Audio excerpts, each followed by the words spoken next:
this final session of day one, entitled Why Healthy Entrepreneurial Ecosystems Matter to Entrepreneurship Educators and Researchers, will be a mind-bending session with our featured speaker, Dr. Norris Kruger, and Samantha Steidl. Am I pronouncing it correct? Samantha Steidl. Okay. Dr. Kruger is a well-known Royal Highness, as we call her at ESHIP. Well, let me do your formal introduction, then you take over. So Dr. Norris Kruger is well-known academic educator and researcher. His work currently focuses on entrepreneurship economic development, public policy analysis, and the design of entrepreneurship training and development programs. Since I'm going to turn this whole session over to them, let me also take this opportunity to introduce Samantha. Samantha Steidl is the lead consultant for the National Association for Community College Entrepreneurship, NACE. She is an entrepreneurship professor and innovation officer at Virginia Western Community College, and she has co-created 6 entrepreneurship initiatives, including co-working spaces, an incubator, and accelerator, and a fab lab. So here's someone that's deeply involved in building entrepreneurship ecosystems. So Norris, I'm gonna hand the wheel of this Ferrari over to you. Okay, can you everyone see my screen? Yes, we can. I am excited as hell to be here. You're in for a real treat with what Sam's going to share, but we've got a lot to cover, so we're going to go fast. But if you take away one thing, it's that students are our secret weapon, and there is much we can do to help them. Ecosystems, healthy ecosystems, matter dramatically for entrepreneurship education. Truly great entrepreneurship education deeply matters for healthy ecosystems. A couple of interesting sort of things for you to read about, like just a quick overview. OECD did a study of the Netherlands on how they're growing their knowledge economy and how the educational institutions worked or not worked with other institutions. Very exciting, was fun to be on, learned a lot. America's New Business Plan. If you haven't heard about this, check this out. This is from the startofus.now, which is brainchild of Steve Case, Victor Wong, formerly of Kauffman, and some other amazing folks. It's a 4-pronged policy document to encourage entrepreneurship advancement, and not just in the US. But 2 of their key pillars are human capital and social capital, and we need both of them to work, because this is the real problem. We've talked about, I'm sure we've talked about this before, but that number is actually, that graph should even be scarier. We've got some real things that we need to deal with, but Sam and I are gonna talk about stuff that actually will matter, that will help with this. By the way, that's the OECD thing. I just love their page. I promised Victor I'd put his picture up there. Again, I would check this out because there is stuff that you can find useful in both of those. Okay, Ecosystems 101. Who is the OG? Well, Brad Feld, venture capitalist to startup communities. Got it all started. He looked at every successful, healthy startup community, and they found they had 4 things. 4 is going to be a recurring theme here. The most important one is that important initiatives in the ecosystem have to be led by the entrepreneurs. They have to come bottom up. They have to reflect the network nature of the community, not the hierarchies. This is very easy to say, very hard to do. Every entrepreneurial support organization that's hopelessly top down in the world thinks they're bottom up. We can help. Another model, Victor's rainforest. If you don't know that model, local economies are not a well-tended garden. They are a messy rainforest, but that's where innovation lives. A more recent book, Alistair Brett, who is an expert on complex dynamic interconnected systems, pretty useful, and it's a great book. I would also, if you don't know Startup Genome, go see those guys. They're amazing reports. They have great models. They have incredible data. And by the way, the link is to their secret sauce. So thank you, Arnovio Publix from that. We talked about networks. And so this again, kind of networks 101, that when you think of visualized network, we think of a centralized network on the left. And the people who want to own our ecosystems, the people who are trying to organize and control it, they have trouble seeing anything but this with themselves at the center. I remember Reno, Nevada had 8 maps of their ecosystem that the only thing in common was that the author of the study was at the center. Unfortunately, that turned out to not be funny. But we could have a decentralized network.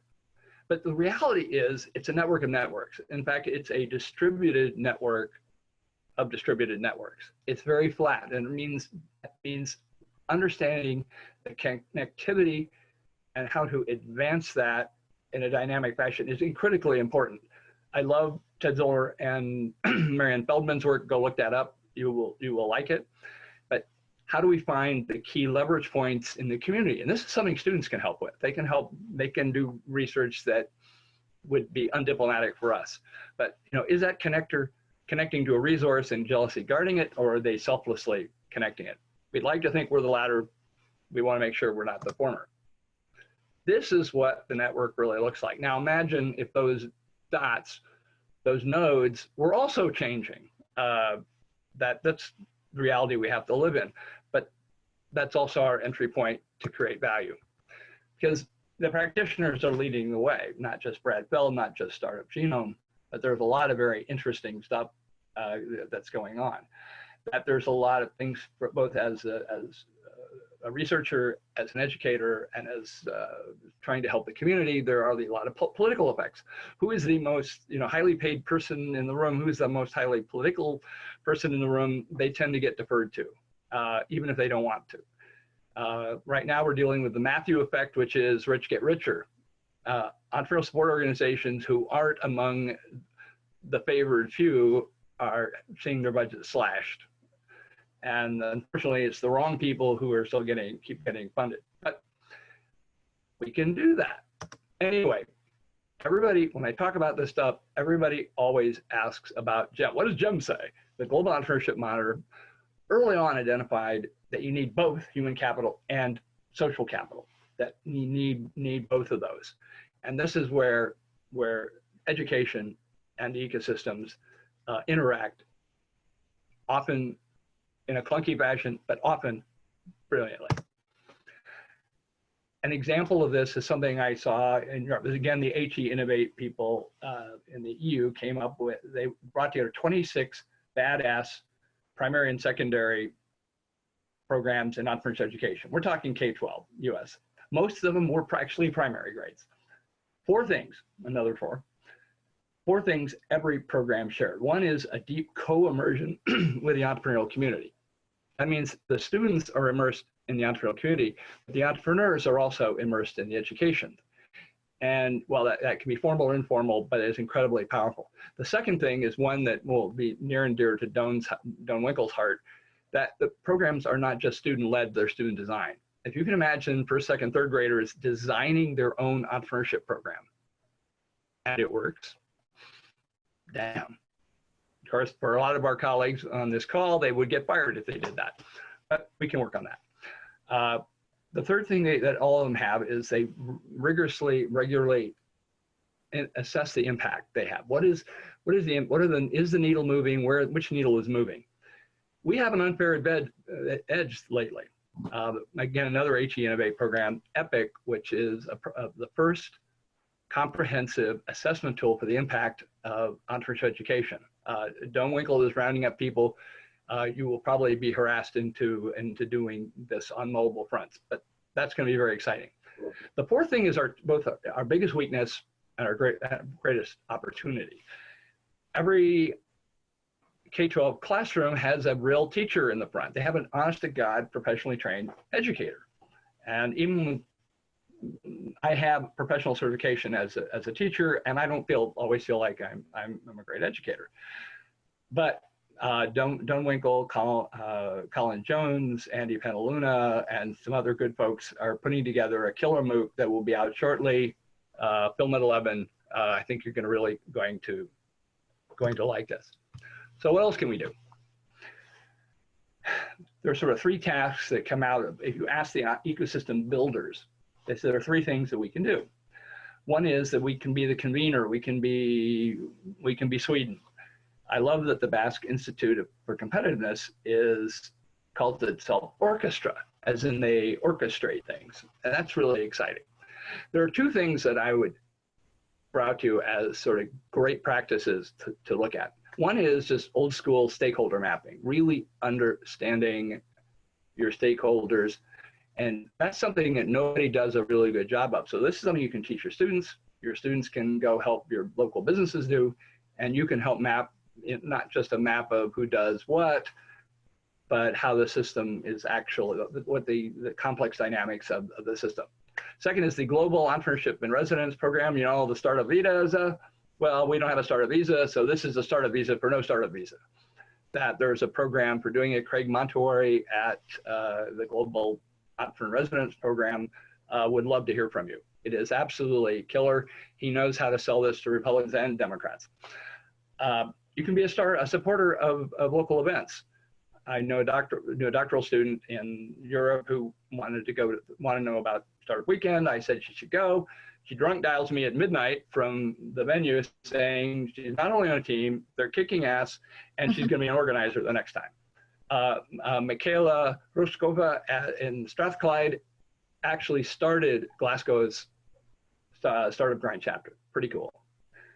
There are some great examples out there. You've been hearing a lot already. This is kind of carrying coals to Newcastle, but three that I talk about. One is Teams, is my old program in the aughts in Idaho, where we partnered with the Economic Development Association and the Large Federal Research Lab, and we did projects. Economic, not just, it was hardcore project-based learning with capstone students. Yes, they worked with businesses, but they did economic development projects. The Sacagawea Cultural Center in rural Idaho would not have existed without business students. Also, they were doing technology assessments for the federal lab on the market potential of new IP. And the lab actually said our students did as good a job as McKinsey. I kind of wish they paid us $15,000 a pop, but oh well. That's right. Scale Up Alberta. In Alberta, the people ask the entrepreneurs, ask the business owners, what do you need? What do you need that you're not getting? And they were surprised. They said, we need help scaling. We got plenty of entrepreneurship programs. And they said, we don't have employees who understand what life is like, what you need to do to scale. So Mount Royal University pulled together all the stakeholders and asked them. Now they have a great curriculum. They're going to kick ass. And if you're an entrepreneurship educator, you know the Chalmers School of Entrepreneurship in Gothenburg. You haven't checked these bad boys out.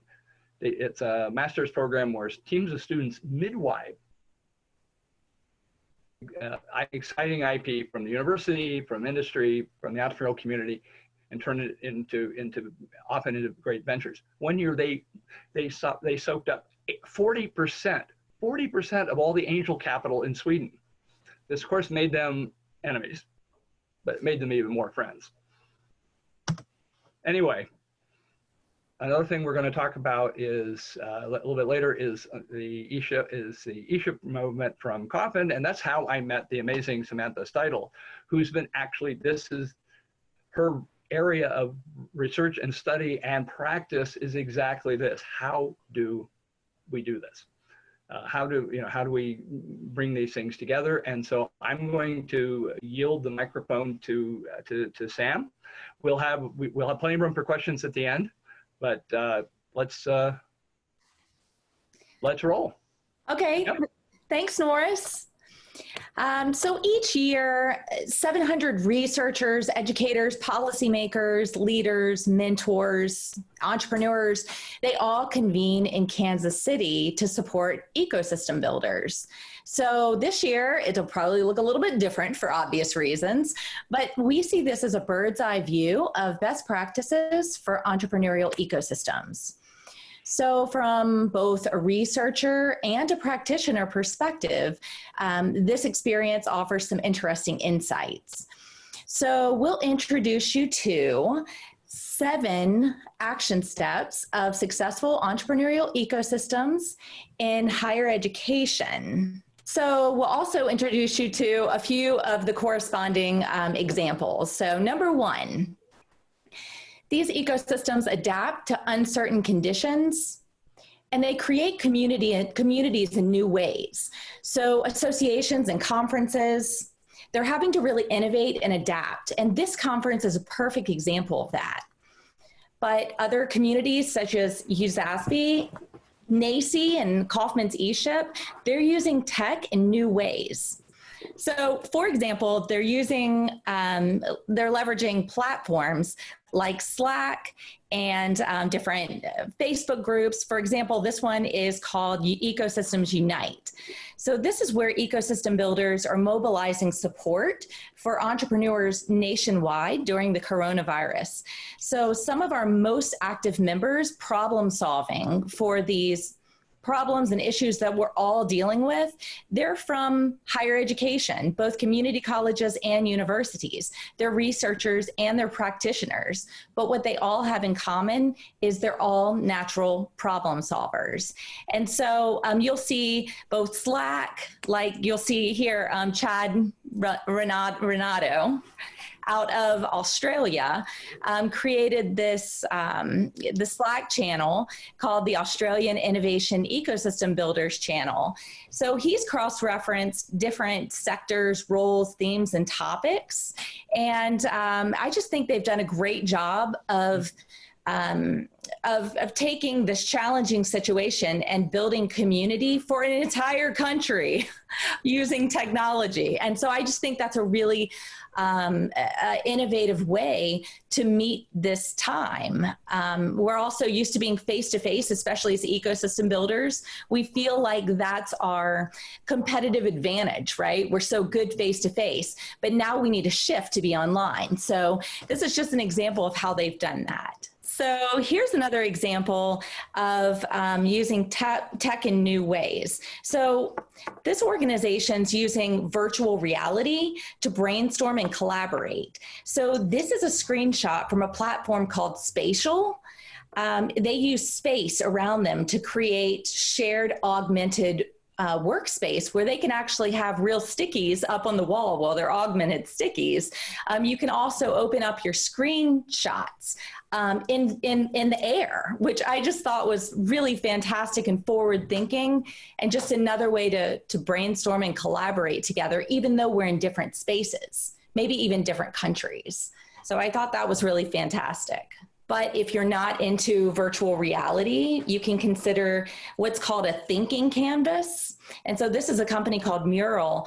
It's a tool for remote team collaboration. And so all these are examples of ecosystems adapting to uncertain conditions. So you can look at entrepreneurial ecosystems, you could look at higher education, but what we find, what Norris and I find, is a lot of times this Kauffman ESHIP organization, these ecosystem spaces, that actually is where a lot of academics are right now. So number 2, the institution defines entrepreneurship within their own context, mission, and goals.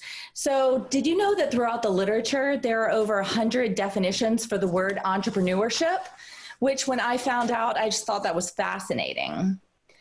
So the reason why this matters is because it impacts how and what we teach, how we assess effectiveness, how we partner with others, fundraise, and follow through on grants.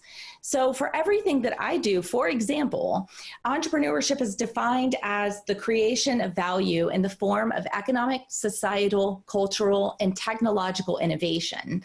So if I'm working on a grant that's their desired outcome is job creation, and my view of what is desired is hinges on societal well-being, then there's a disconnect and somebody's going to be disappointed. So they also acknowledge that the entrepreneurial mindset is ideal for navigating uncertain conditions that require adaptation. So if you look throughout the literature and all the different definitions of entrepreneurial mindset, one of the common denominators here is uncertainty. And so that, if you haven't noticed, that is why us as entrepreneurs, we are much more comfortable in adapting in this uncertain environment because that's literally a part of who we are. And so I think it's pretty ironic that I haven't seen a whole lot of other conferences go online, but the Entrepreneurial Educators Conference is the one to go online, right? I mean, really, and do it really well. So I really see that as a testament to the definition of what the literature is telling us, which is we are all about uncertain conditions. This is our moment. So number 3, they also acknowledge that the problem-based approach to entrepreneurial education should be center. So we should use real-world problems that are actually relevant to the students, and those solutions make a real impact. So there's several lines of emerging research in the space. For example, sustainable entrepreneurship aims to address economic, societal, and environmental wicked problems, which are both complex and not easy to solve. So some examples of these problems are problems like homelessness and hunger. So if you think about it, these are also common problems for students in community colleges and even some in universities. So tackling real world problems, I see the coronavirus as the perfect wicked problem for students to actually work hands-on with. If you look at the emphasis behind the various pedagogical approaches throughout the literature, you'll find that entrepreneurship education focuses on a wide variety of problems associated with real world value creation through teamwork and innovation.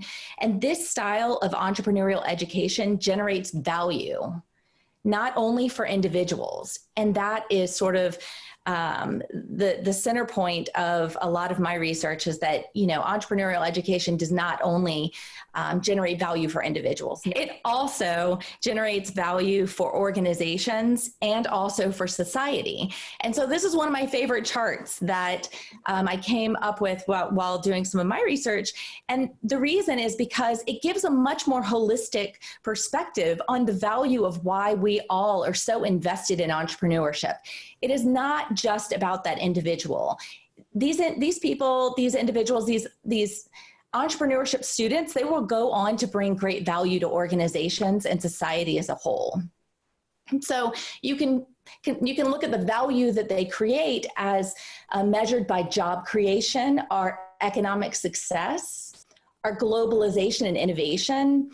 But what's not often discussed, but what should be discussed more often, is the fact that entrepreneurial education also contributes to joy and engagement and creativity. And my personal favorite, it contributes to solving societal challenges. Okay, so experiential hands-on activity is number 5.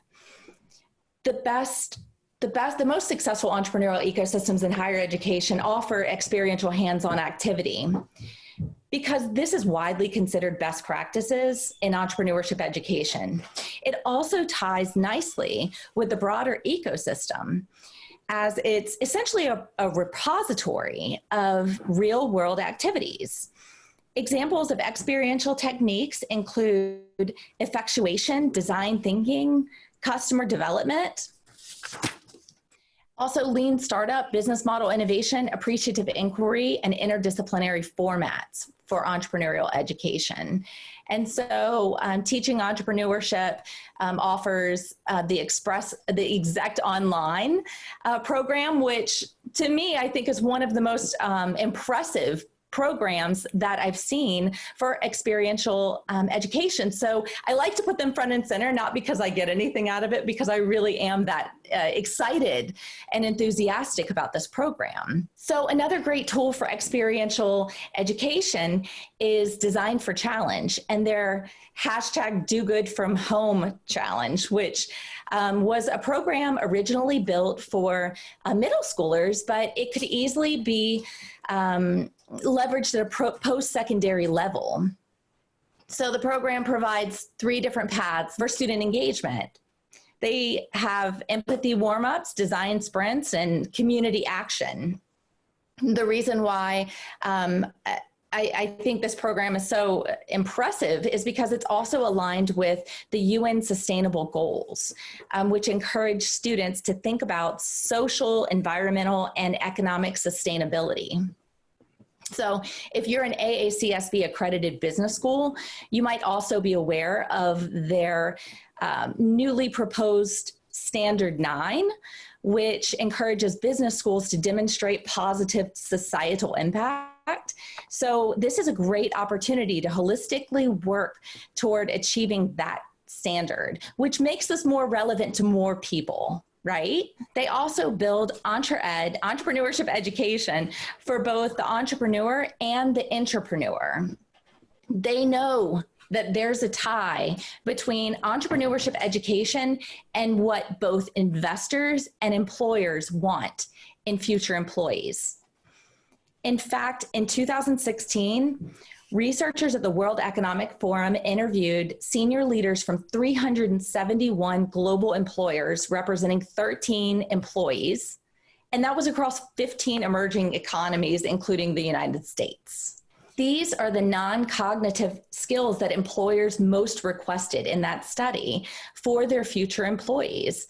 So interestingly, in study after study, these skills are also cited as key entrepreneurial competencies. And so that is throughout the literature, and that is what the World Economic Forum is telling us. And so trailblazers in entrepreneurial education are connecting these dots, and they see that entrepreneurship is not just about creating a job for one person. It is an important skill that employers are wanting also. So last but not least, number 7, they engage both internal and external stakeholders in ecosystem activities. So many of you are familiar with Eisenberg's framework, which is also similar to Bradfeld's concept of entrepreneurial ecosystems. But when you look internally on a college campus, mapping the ecosystem is equally powerful. So while the external ecosystem consists of spaces and government, higher education, and service providers with entrepreneurs at the center, strong academic entrepreneurial ecosystems often position student entrepreneurs at the center, supported by faculty and alumni, student clubs and spaces on campus and off, and engagement opportunities. And so in both scenarios, the entrepreneur remains in the center and all the partners work together to support those startups. Okay, so let's look at this picture again. Do y'all see anyone that looks familiar here? It's like, where's Waldo? But where's Norris? Anybody see Norris? Where are you? I should have sucked in my gut. Okay, he's right there, center, front and center in the middle as usual. There's Norris with his hands up. Okay, and I'm the introvert that's actually hiding in the back of the room. You can't even see me. So that's where Norris and I met, and we want to see you there. We want to see you guys plugged into the ESHIP movement. Right now, that can be online on the Slack channel or on the Facebook pages. But we want to see you guys get engaged, just like we want to see them engaged in this movement. And so I think that we would all benefit from a lot of cross-pollination here. So I'm going to turn it back over to Norris to tell you more. There he is. Great. There's the arrow. Here's Waldo. Samantha, we may have to sing later, but. Right? Okay. Alex, did you want to jump in with a question? Yeah, let me jump in with some questions here. I mean, we have about 17 minutes left in the session, and have a quick question on where, I mean, given these fundamental changes, I mean, and what you're seeing, you talked about the use of emerging technologies. You showed virtual reality and, you know, I mean, augmented reality and so forth. And look at how we're running this global conference just online the way it is.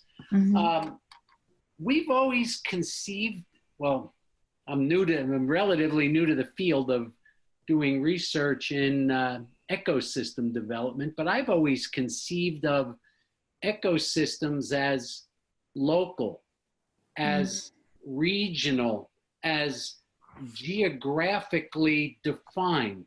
But part of what I'm hearing here is that if we look at sort of the new normal, do we have to start reconceptualizing and reimagining how we define an entrepreneurial ecosystem? The example you brought up earlier of the work that's being done in Australia really redefines and almost takes away geographic boundaries. Thoughts on that? Yeah, I'm excited about this topic. Actually, there's a quote that was on my piece of paper that I didn't actually say, but pertains to exactly what you're asking, which is, this was a quote from the literature, from the research.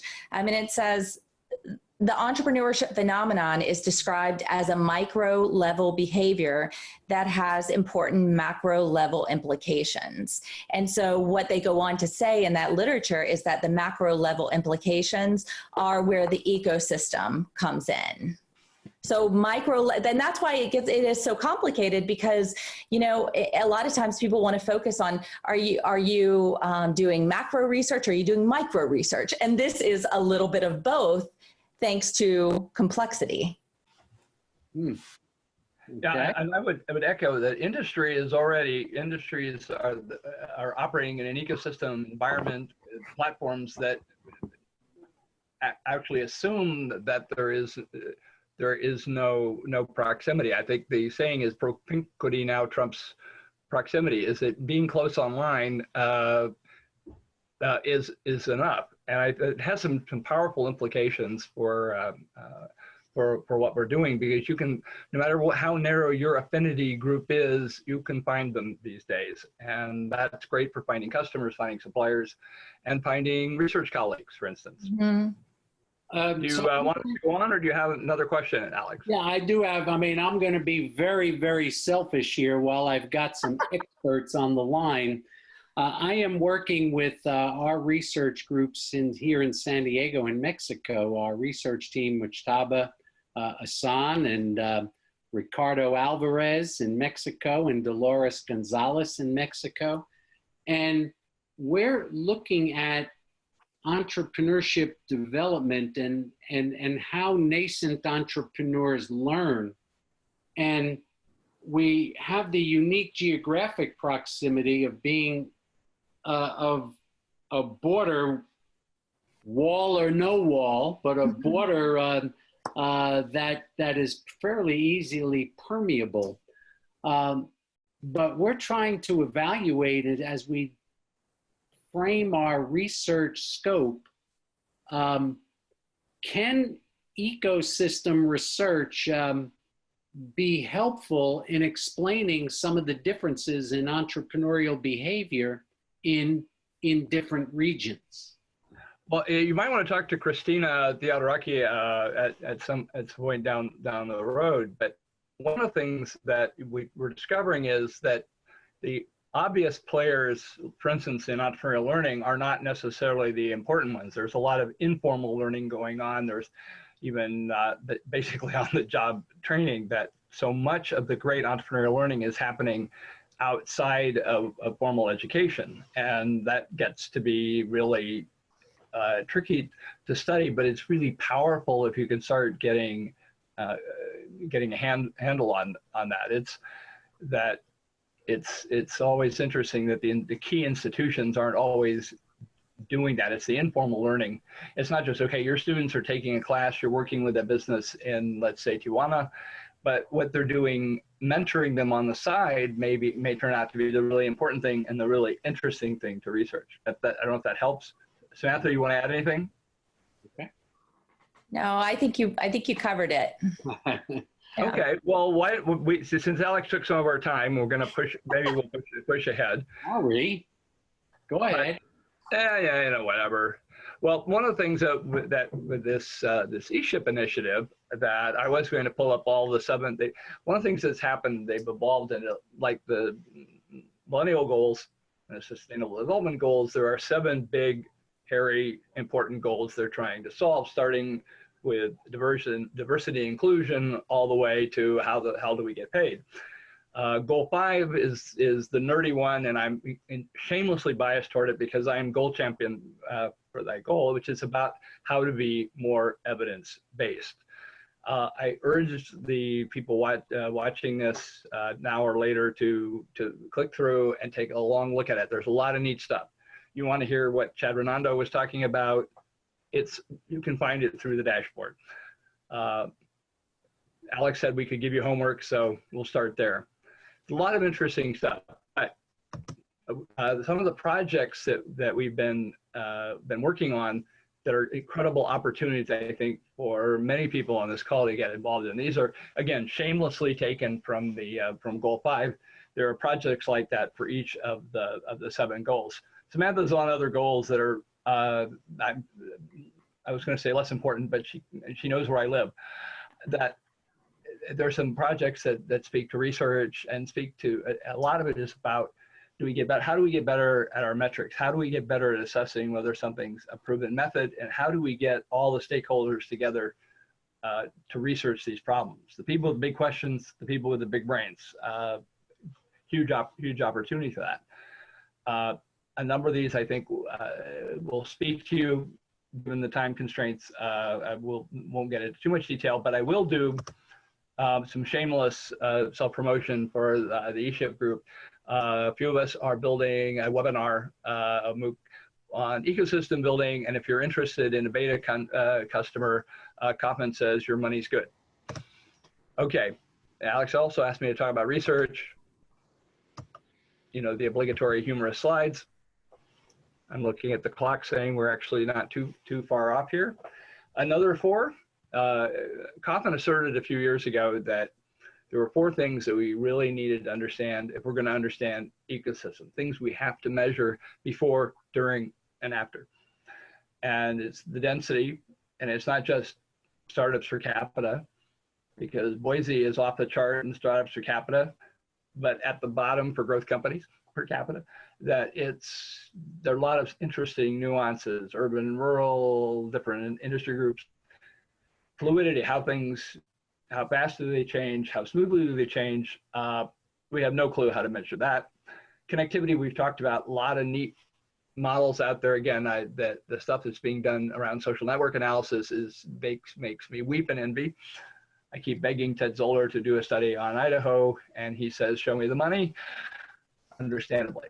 Diversity, this is one that's incredibly important, and we have no idea how to really get our heads around it without falling into a political morass or spending a lot of time talking and not a lot of doing. Startup Genomes model, go look at that, see what they're doing. That is the gold standard right now. Just remember, if you're going to do research, it's dynamic, it's not static. That the OECD model with the silos that the Babson guys stole is only helpful to a point. It doesn't tell us about what's not on that and what the dynamics are. It's not, institutions matter, but they only matter insofar as they help the entrepreneur-led bottom-up initiatives. There's research we can do in that. We have no good measure of bottom-upness. That sounds vaguely obscene, but that is something that would be huge. We're talking credible practical value and an A journal. I don't think anybody cares about A journals, right? But keeping in mind the network stuff. There's some other interesting stuff that we need to look at. That is, again, network analysis. Everybody does surveys and they're all boring as hell, but they don't have to be. There are some great things you can do to get out and find out who are the true connectors, or versus who are gatekeepers to resources. Figuring out where the key where leverage points happen. TED study, they introduced a super connector into a community, and the network activity accelerated as this person connected with a lot of people. What was interesting is the network activity exploded with people he didn't even touch. There was this modeling behavior. All of a sudden, things show up. This is the kind of thing that is really useful for us to look at. There are some other interesting stuff. Metrics are something that you can help your community with, but we just really don't know what the right metrics are because we don't know what do we mean by entrepreneur. Something that Sam mentioned, that's really important. That if you think it's tech companies, you're going to come to very different concerns and measurements than you are for, say, family business. But there's some interesting stuff. Predictive, process, outcome. And the easiest point to get in really are these process. Are we on the right track kind of questions? And their link has some help for that. And remember, this is the world you're researching, only this is a simplified version of it. It's even messier. But that's also the opportunity, not just to do great research, but also something to share with your students and to share with and help your business community. This is a cute one I just like and you'll understand why. Who begot whom is who spun out from whom. Heike Meyer did this is for Seattle and for Boise. Notice Seattle's is much better than ours. 10 years later, they're better. Yeah, we're about the same. But the really interesting thing was in Boise, people lied to her, lied out their butt. People didn't even return her calls, and the map still works. That kind of robust research method is really important, but just be sure to cite her. Okay. Want a longer conversation on this? Go to Christina's ICSB webinar. You guys have heard of ICSB, right? Alex, have you heard of ICSB? Okay. Yeah, I think we did hear of ICSB. And the Entrepreneurship Division Doctor Consortium has been doing some research webinars, and I did one for them that was a lot of fun. Got a lot of really rude, obnoxious questions. That was great. So go read Brad Feld's book, go read Victor Wong's book, go get involved with ESHIP, join Samantha and I in raising all sorts of holy hell. If you're teaching a class, look at EPIC and start assessing impact, because you can demonstrate that you're going to make a lot of stakeholders, internal and external, very happy. If you're interested in the research workshop that was ostensibly in August, that Christine and I are going to make that damn thing happen anyway. We now know from this event today that we can do this online. Anyway, Sam's shameless self-promotion and contact info. That is the third longest dissertation topic I've ever seen. Quite impressive. She would love to talk. If you have any interest at all, please contact her, okay? Promise? Promise? And my shameless self-promotion, all the ways to contact me.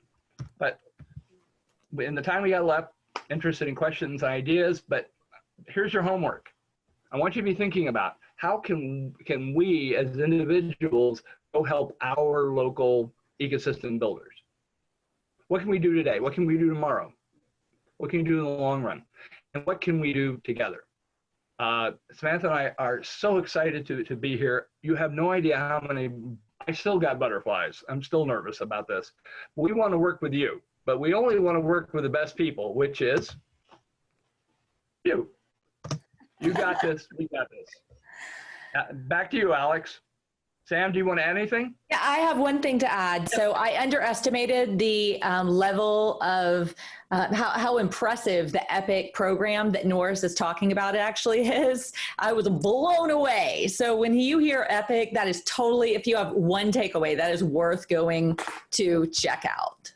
Well, Gabi Kafka, it has a very long and bureaucratic sounding thing that actually pronounces as, it does pronounce as EPIC, and then the European Union made us come up with another acronym that fit EPIC.